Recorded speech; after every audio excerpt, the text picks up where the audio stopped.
What's good, guys? LM7 back again with another review. This time we're looking at a 2025 set, brand new for August. We got the 327 Star Corps Battle Pack. So we're going to do reviews a little different, and you'll see what I mean in just a second. But ages 7 plus, 75, 431. There's a lot of words in that title. But 327 Star Corps Clone Trooper Battle Pack. 258 pieces. And you can see you get 7 dudes. That's a lot of dudes, and we like that. I say that a lot about a lot of sets, but as far as battle packs goes, it's a good amount of minifigures. And you get an ATRT and a Spider Walker. A little homing spider droid. So, on the back, it doesn't actually show anything. Other than just a different scene. I don't know why the droids have given up, despite the walker still being alive, but whatever. That's funny. Anyway, you can see it's one of those push-in boxes. I hate them because it ruins the boxes. All right, so I purposely left it out because let's talk price real quick.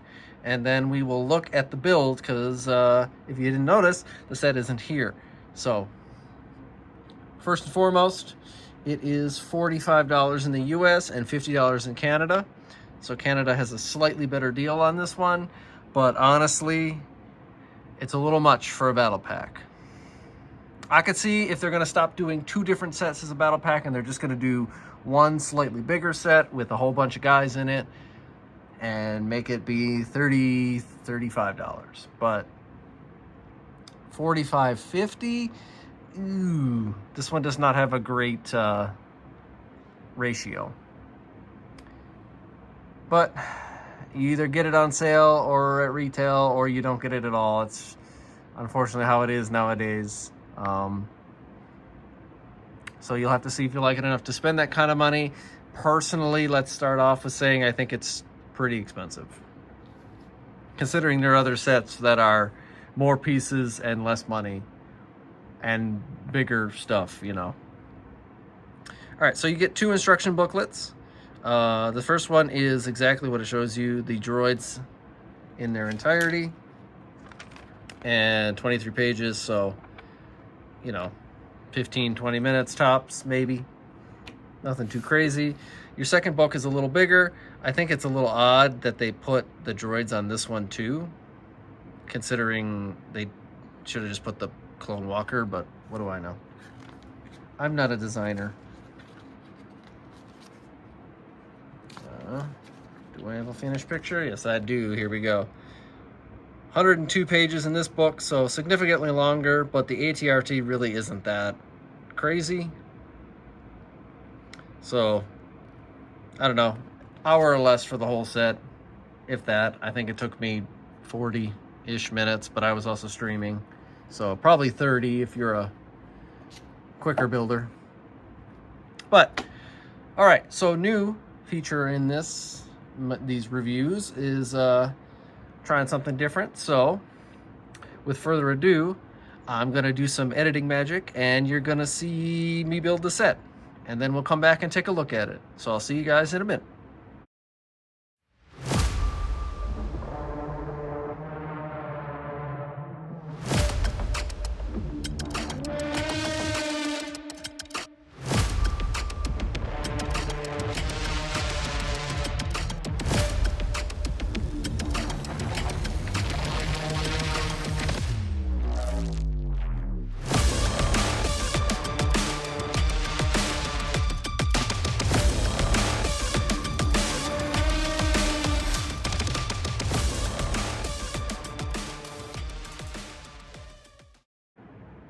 All right, and we're back.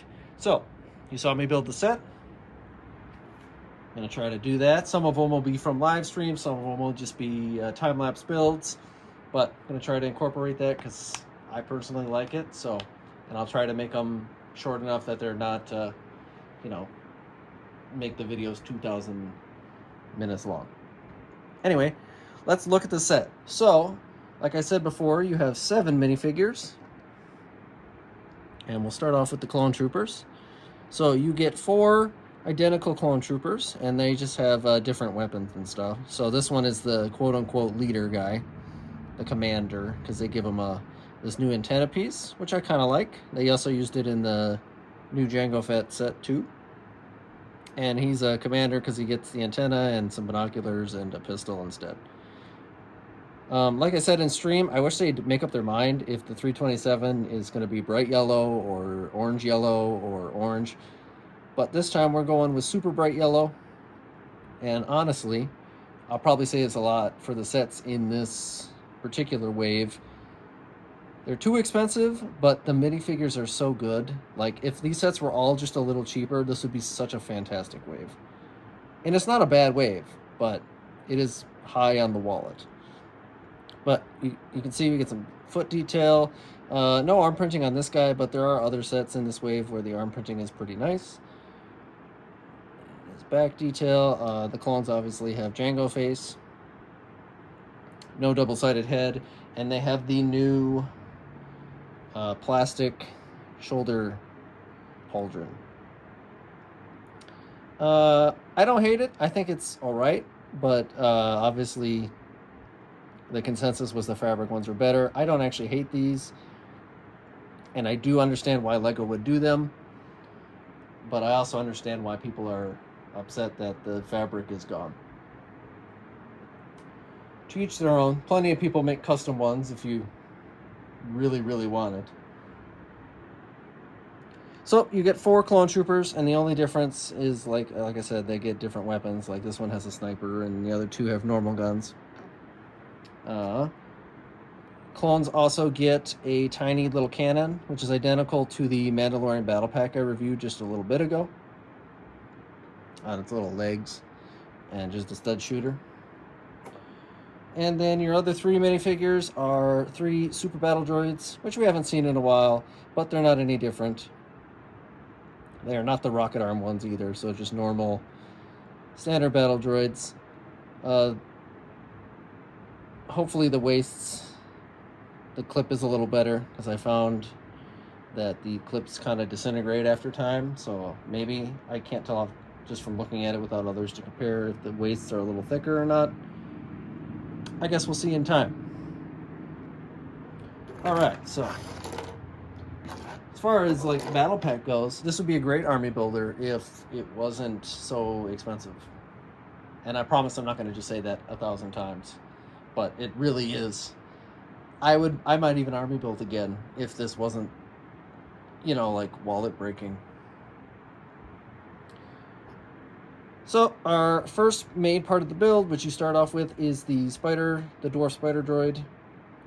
He's got a little clear stand if you want to position his legs in any fashion. But I was quite surprised when building it.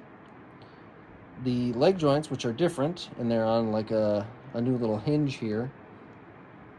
See this little square piece right there? It's a new little hinge, and I thought they were gonna be kind of flimsy and weird. But honestly, they're pretty sturdy. And I think I like the leg design.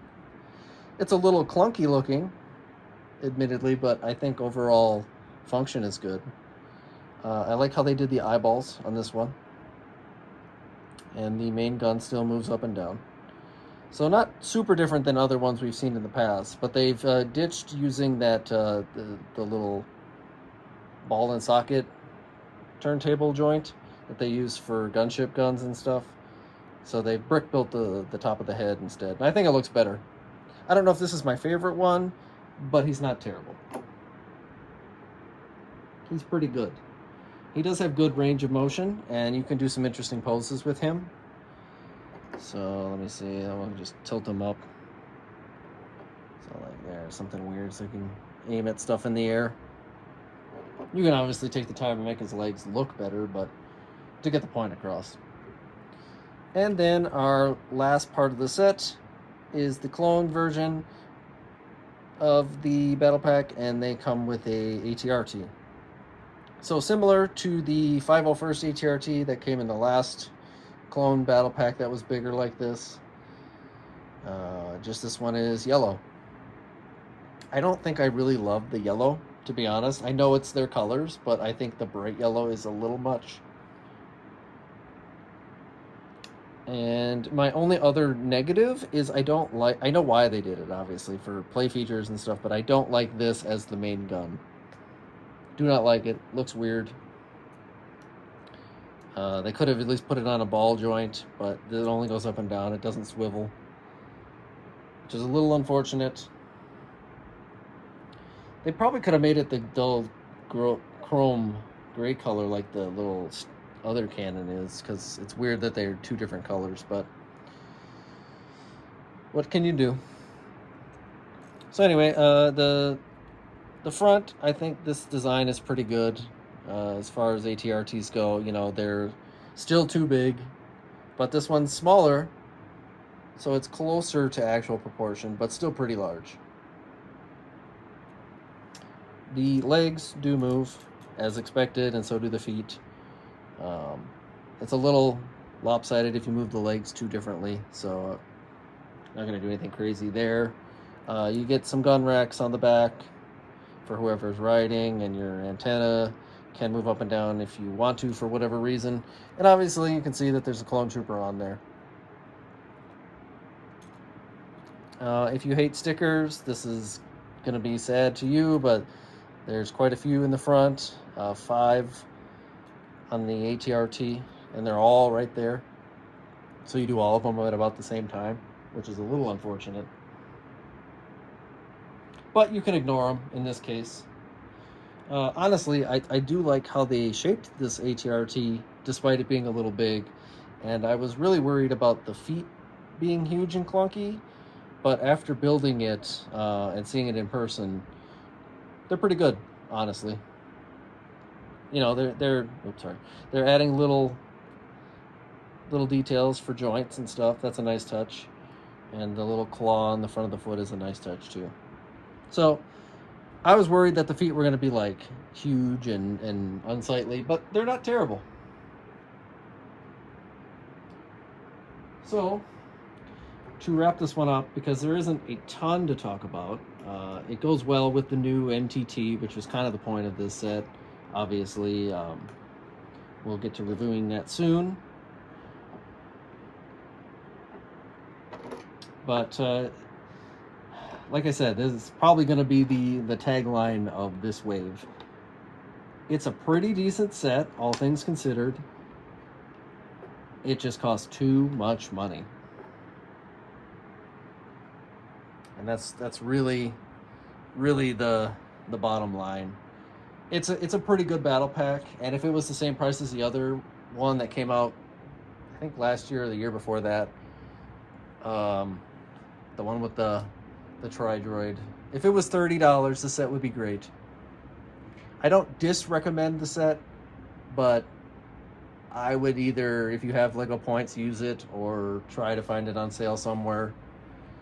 Maybe a lucky steal at like a Walmart or something. But that's all I got on this set. It's decent. I like it, and you get a lot of clone troopers, which is always a plus. But expensive. So with that, leave a like, comment, and subscribe. Tell me what you think. Obviously, you probably think it's too much, but let me know anyway. And I'll see you guys next time with another review.